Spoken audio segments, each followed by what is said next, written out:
Hello guys, I am um, Documented Engineering Meltdown, and this channel, the purpose of this channel basically is to record my review sessions and share it with you guys. So I am a first year electrical engineering student, so please, if I have said something that isn't factually correct, please do correct me in the comment section, and I will be the language of these videos would be in Tagalog or in Filipino rather.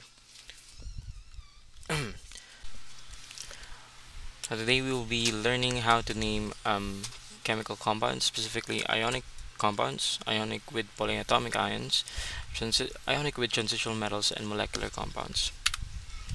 So first, what is an ionic compound? To simply say this, ang isang ionic compound is a bond between a metal and a non-metal.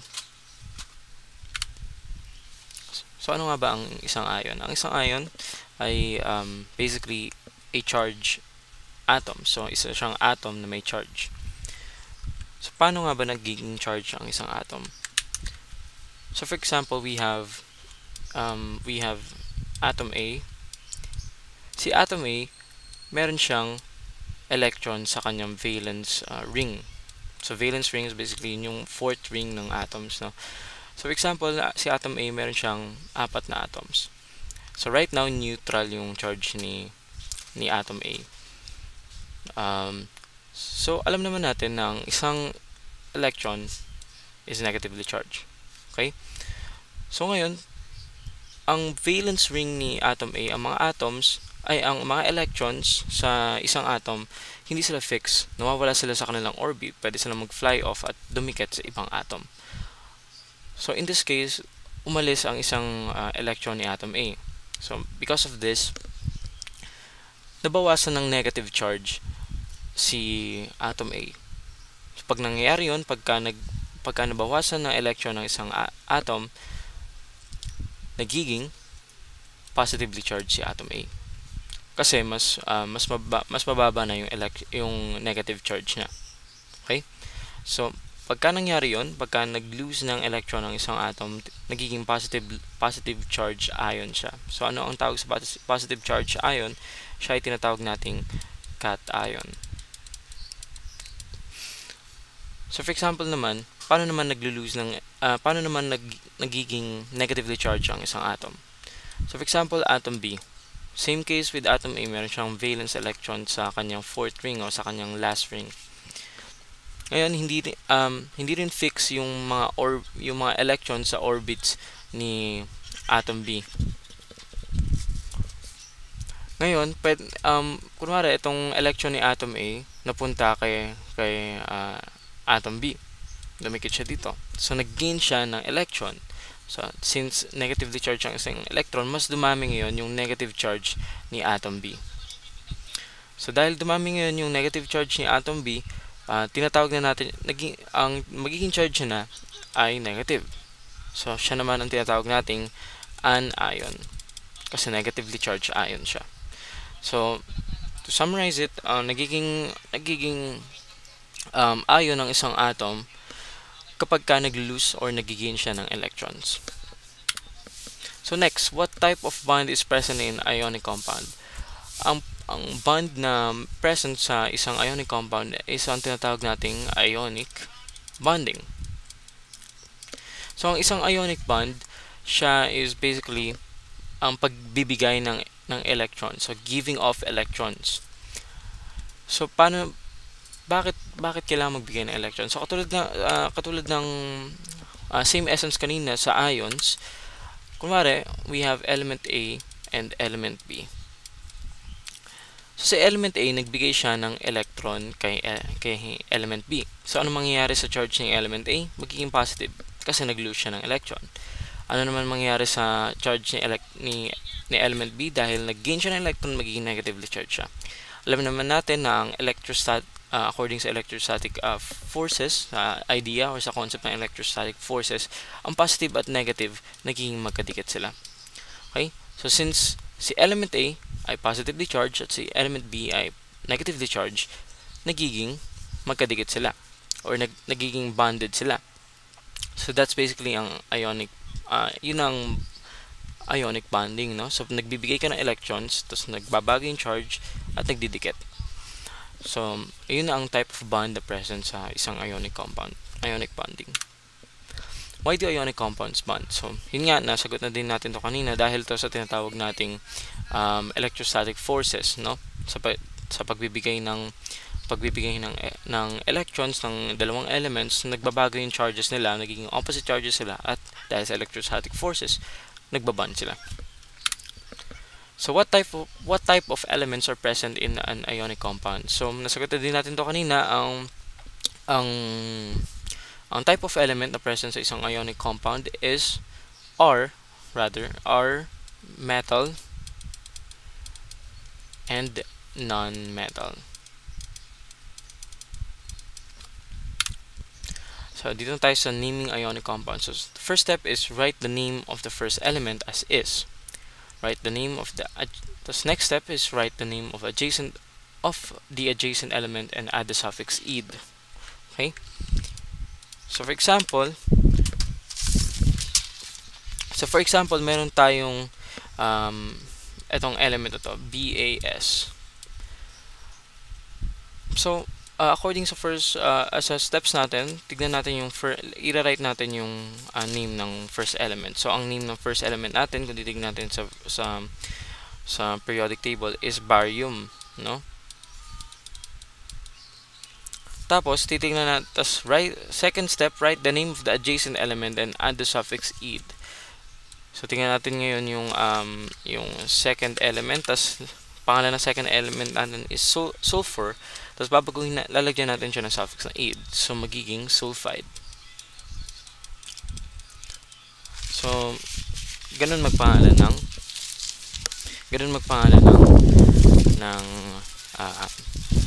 ionic compounds. So ngayon meron tayong mga practice problems dito, ano? So sagutan natin sila isa-isa. So again, tignan natin yung first name. So this is magnesium. This is magnesium, ano? Tapos tignan natin yung adjacent element, which is in this case is bromine. Tapos lalagyan natin siya ng suffix na "ed", so magiging bromide. Next is AlF3. So tignan natin yung first element, which is aluminum.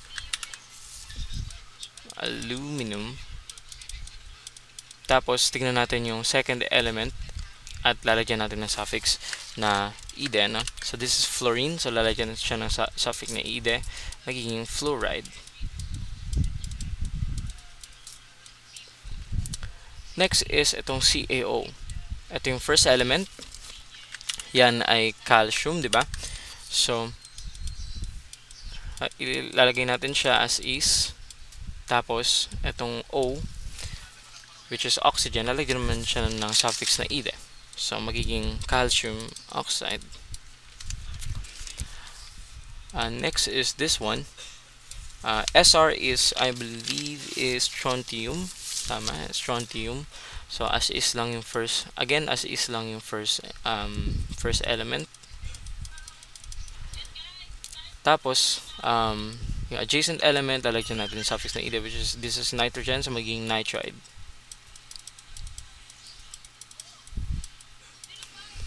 Last naman is tong last natin, which is Ba. So this is barium. Nasagutan na pala natin to, no? Barium, as is lang yung first element palagi. And yung last yung adjacent element, which is in this case sulfur, lalagyan natin ng suffix na "ed", magiging sulfide. So barium sulfide. So again, ulitin natin yung steps. Kunin natin yung first name and i-write natin yung first name ng first element. I-write natin yung name ng first element as is. Tapos i-write din natin yung second element or yung adjacent element. Tapos lalagyan natin yung pangalan niya ng suffix na "ed". Okay, so move on na tayo sa ionic compounds with polyatomic ion. First, ano nga ba ang polyatomic ion? Ang isang polyatomic ion is basically a group of atoms, that act as a single unit of ion. Okay? So yun. So for example, meron kang element A at element B. So these two separately, wala silang charges. Pero pagka nag-bond sila together, nagkakaroon sila ng single charge. So together they act as a single as a single unit of ion. Okay? So what type of bonding do polyatomic ions have? Ang polyatomic ions, meron silang covalent bonding. Kasi ang polyatomic ions usually are made out of two nonmetal elements. Okay, so steps in naming ionic compounds with polyatomic ions. First is write the name of the first element as is. Right. Second is write the name of the adjacent polyatomic ion. So kunwari meron tayong BaOH,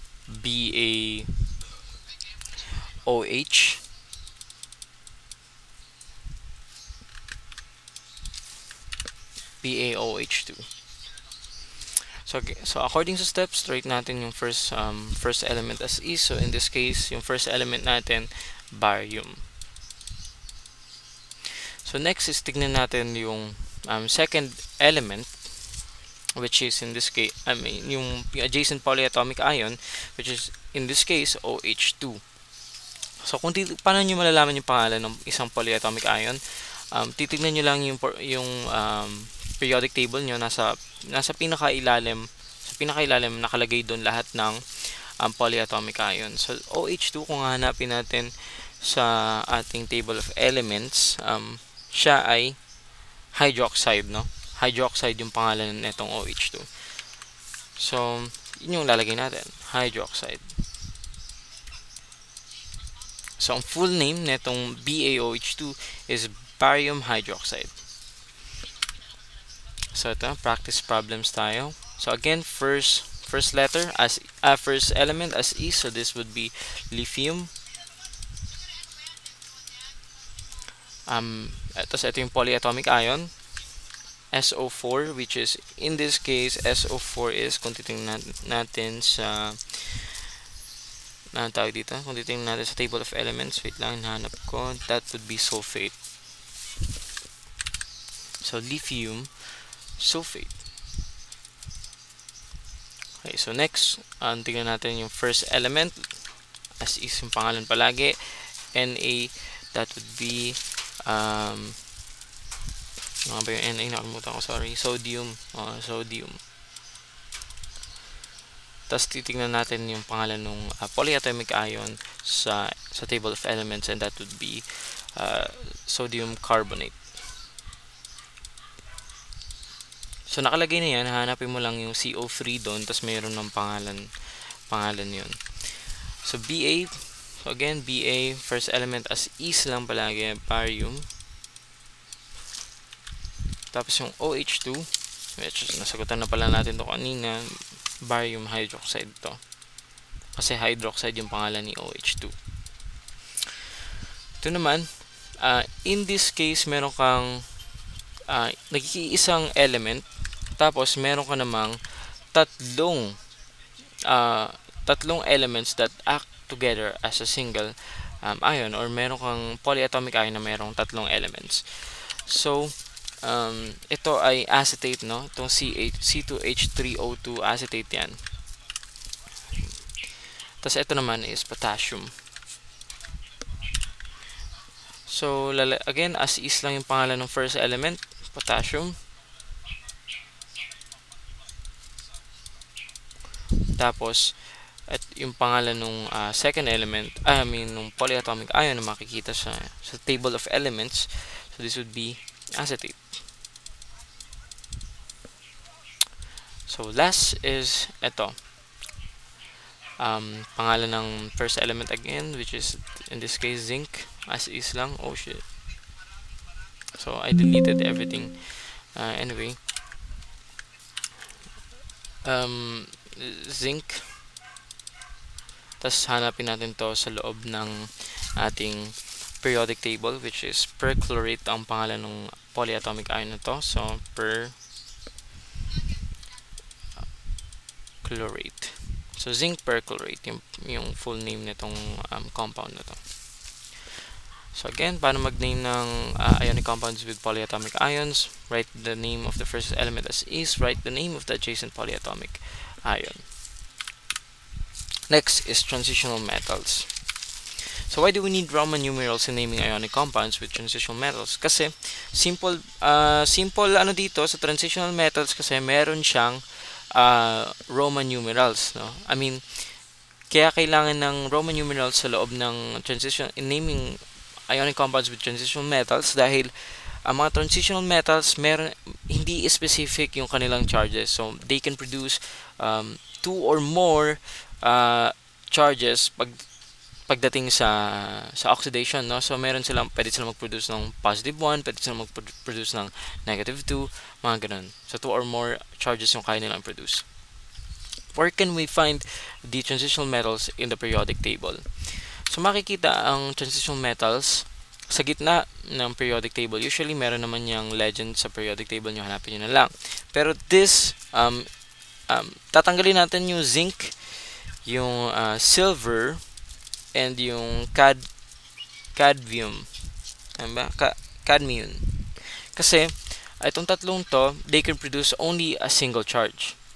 Pero idadagdag natin si lead, si thallium, si tin, si antimony, si bismuth, at si si arsenic. Kasi 1, 2, 3, 4, 5, 6, itong anim na to, they can produce more than one charge. So steps in naming ionic compounds with transitional metals. So first is write the name of the first element as is.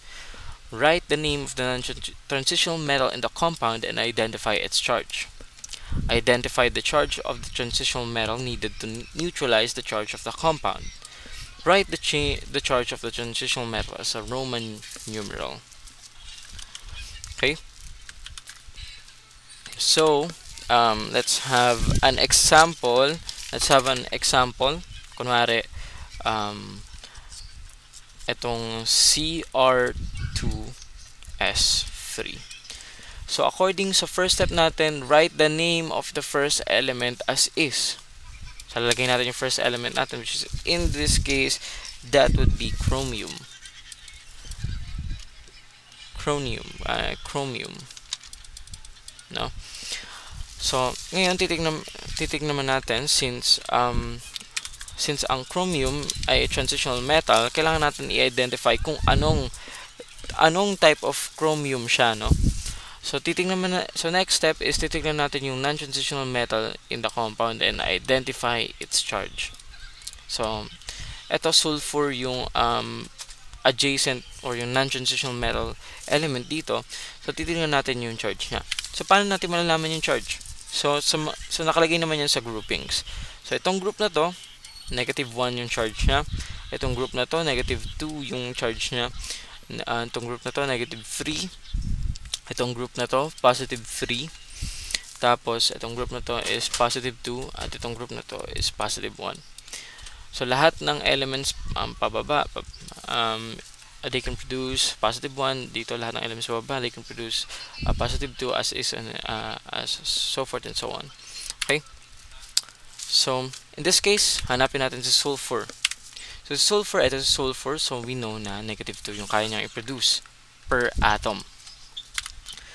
So next, alam na natin kung ilan ang kayang i-produce na charge ni sulfur per atom, so negative 2.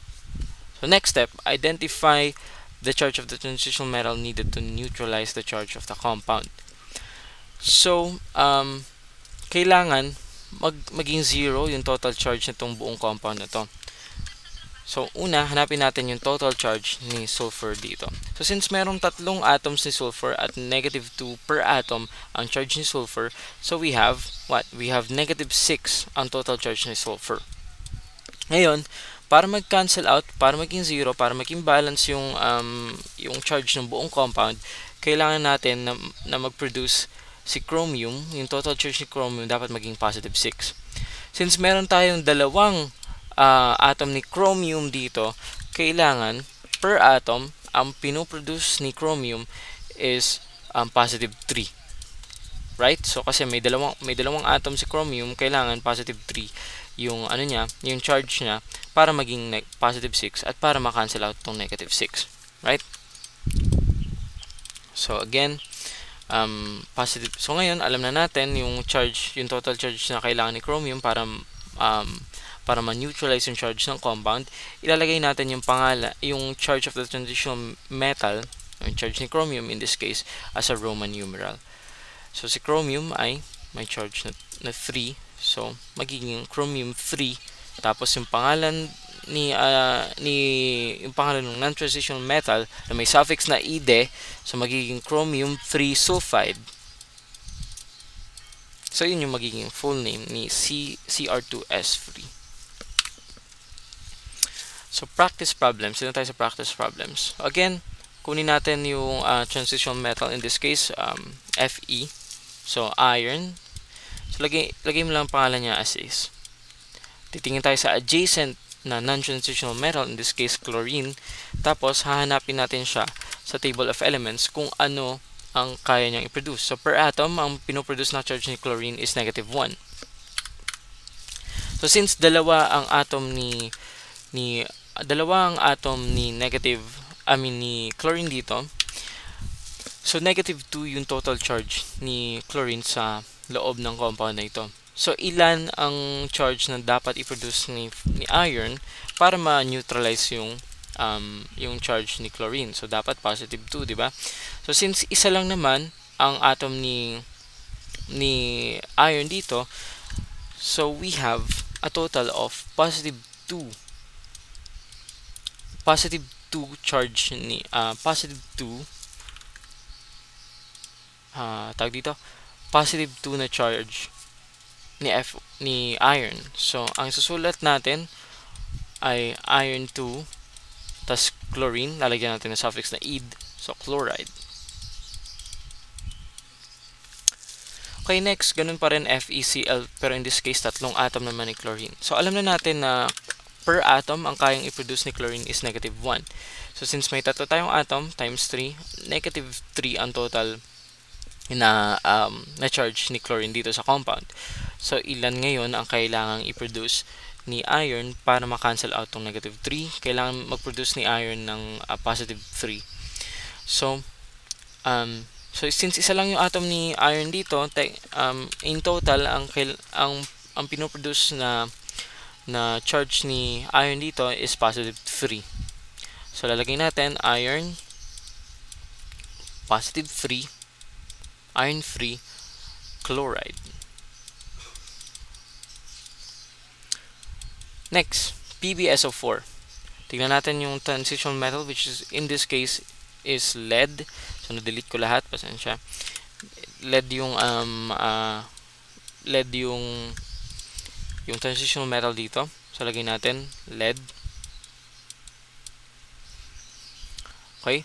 So titingnan natin ngayon yung non-transitional metal, which in this case is a polyatomic ion. So nangyayari yan.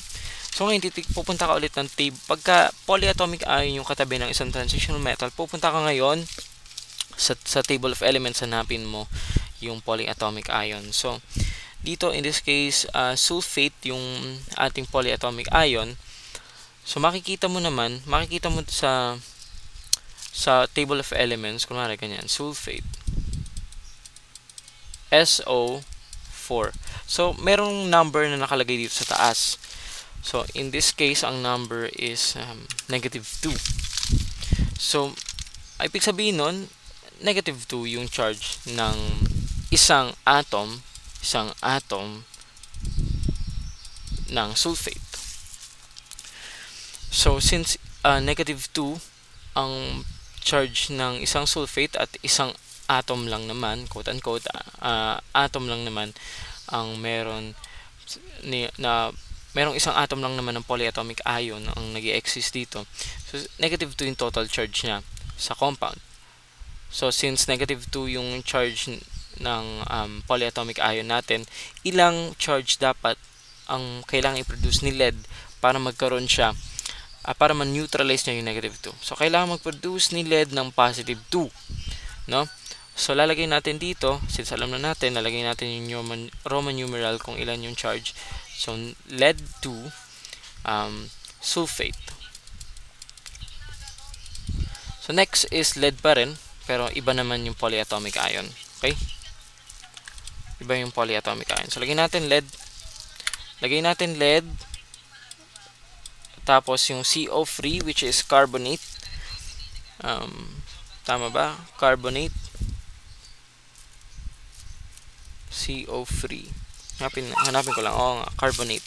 So, carbonate, per isang atom, meron kang negative 2. Okay, so nakat yung video. Sorry about that.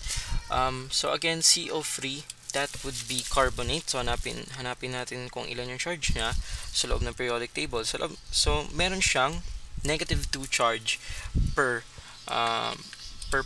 quote-unquote atom ng polyatomic ion. So, since negative 2 yung charge niya, tapos meron kang dalawa dito, ang total, dalawang atoms, quote-unquote again, so meron kang negative 4 na total charge noong carbonate sa loob nitong compound na ito.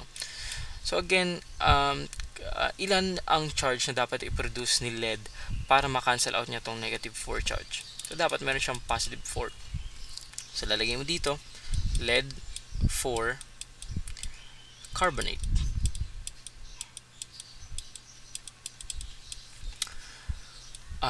Okay, so next is itong CuBr, which is copper.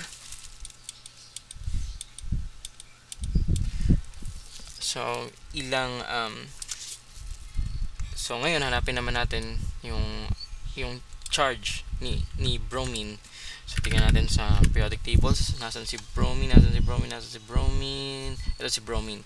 So, per atom, negative 1 yung kayang i-produce ni bromine na charge. So, since isa lang naman si bromine dito sa compound, or bromine, kung ano man yung tawag. So, negative 1 lang yung total charge na sa compound na ito. So, ilan yung dapat i-produce ni copper para ma-neutralize to? Positive 1. So, lalagyan natin dito copper 1 bromide. So, that's basically how to name ionic compounds with transitional metals. Again, kunin natin yung initial initial element, which is palaging transitional metal. Tapos, kukunin mo yung adjacent element niya. Kukunin mo yung total charge ng adjacent element. Pag nakuha mo na yung total charge ng adjacent element, kailangan identify mo naman yung total charge noong transitional metal. Tapos kung ano yung total charge ng transitional metal, yun yung Roman numeral doon sa pangalan.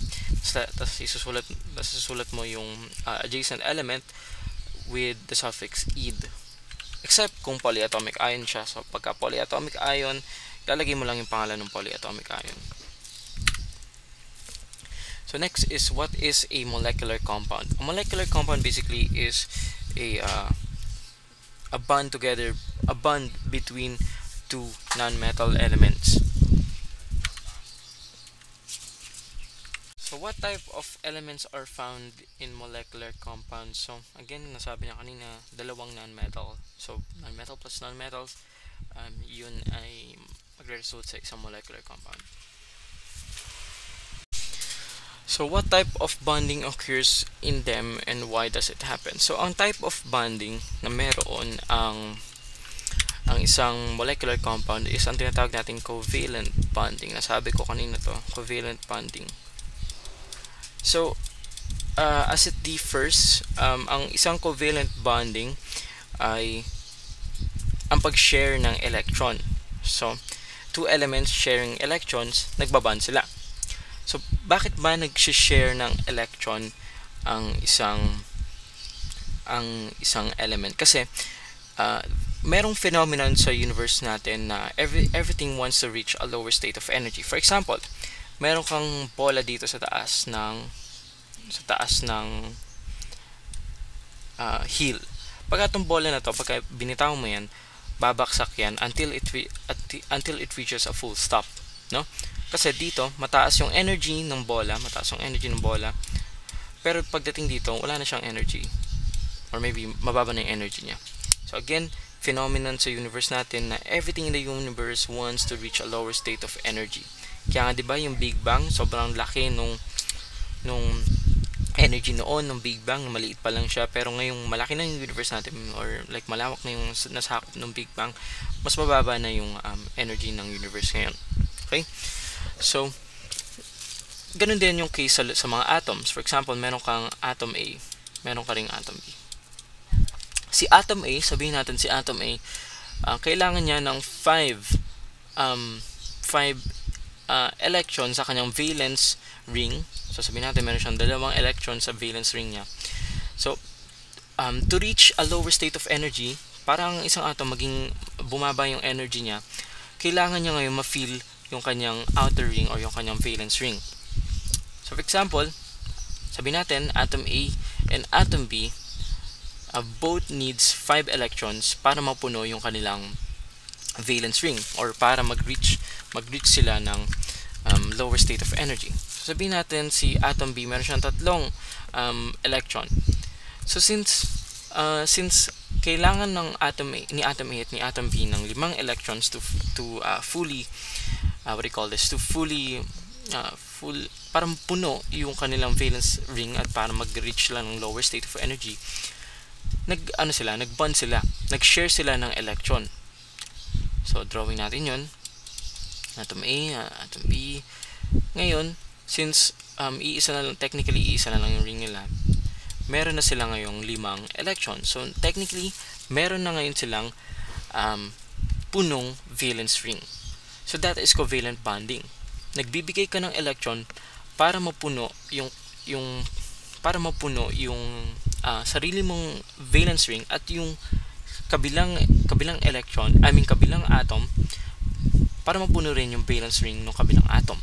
So that's covalent bonding. Sinabi ko lang, pinaliwanag ko lang sa inyo bakit. So in an essence, or in a simple terms, covalent bonding is just a sharing of electrons. What are the steps in naming molecular compounds? So first is check how many atoms of the first element is present. If there are more than 1 atom present, write the corresponding numerical prefix before the name of the first element. Second is check how many atoms of the first element is present, write the corresponding numerical prefix and add the suffix "ed." So dito gagamit na tayo ng tinatawag nating numerical prefix. So ano yun? So isusulat ko lang 1, 2, 3, 4, 5, 6, 7, 8, 9, 10. So for 1, meron tayong prefix na mono, meron tayong di, meron tayong tri, meron tayong tetra, meron tayong penta, pentakill, meron tayong hexa, meron tayong hepta, meron tayong octa, meron tayong nona, at meron tayong deca. So lahat ito ilalagay natin. So importante nang alam natin kung ilang atoms ba ng element na yon yung nandoon sa compound. Tapos kung ilalagay natin yung corresponding prefix. Okay? So magbigay tayo ng example. Kunwari itong sabihin natin itong N2O3.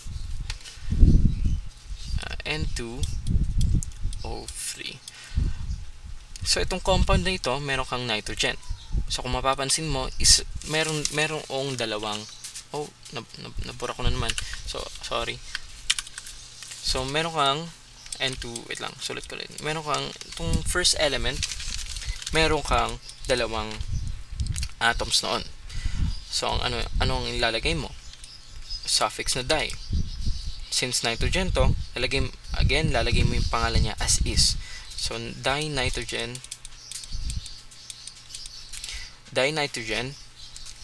tapos tingnan natin yung adjacent element, which is in this case oxygen. Tapos meron siyang 3 atoms. pag may tatlong atoms, ano yung prefix or ano yung numerical prefix, yun ay tri. Tapos lalagyan natin ng suffix na "ed", so magiging trioxide. Okay?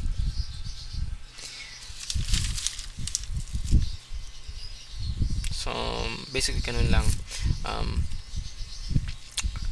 So again, check mo yung first element, tignan mo yung corresponding, alamin mo yung corresponding numerical prefix. Tapos pag second element, lalagyan mo palagi ng suffix na "ed". Okay? So ito tayo practice problem. Tingnan natin, meron tayong carbon. Ilang atoms ang meron si carbon dito? Meron kang isang atom lang. So pagka first element, tatandaan natin na hindi natin isusulat yung salitang mono. Okay? So hindi natin isusulat yung mono pagka first element lang. Okay? So this case, as is yung pangalan niya, carbon. Tapos meron kang isang atom ng oxygen. So in this case, isusulat mo ngayon yung salitang mono. Tapos suffix na "ed", so monoxide. Next, ganun din, isang atom lang naman si carbon dito. Since siya ang first element, as is lang siya, carbon. Tapos meron kang dalawang atoms of oxygen. So lalagay mo dito yung suffix na di, kasi dalawa, di. Tapos yung pangalan ni oxygen na may suffix na "ed", so magiging dioxide. Tapos lalagay mo tong ito si phosphorus. So since apat si phosphorus dito, lalagay mo tetra phosphorus. 10 si oxygen, lalagay mo penta oxide. Pero since pagka dalawang vowel ang magkasunod, si pentaoxide, parang ang weird niya ng pakinggan. Ang gagawin natin dito, i-omit natin si A. So again, pagka dalawang vowels ang meron tayo, i-omit natin si A at palagi natin gagawing O lang. Okay? Palagi natin gagawing O lang. So pentoxide in this case. Pagka may dalawang vowels magkasunod, gagawin mo lang siyang O. So next, meron ulit tayong apat na phosphorus, so magiging tetraphosphorus.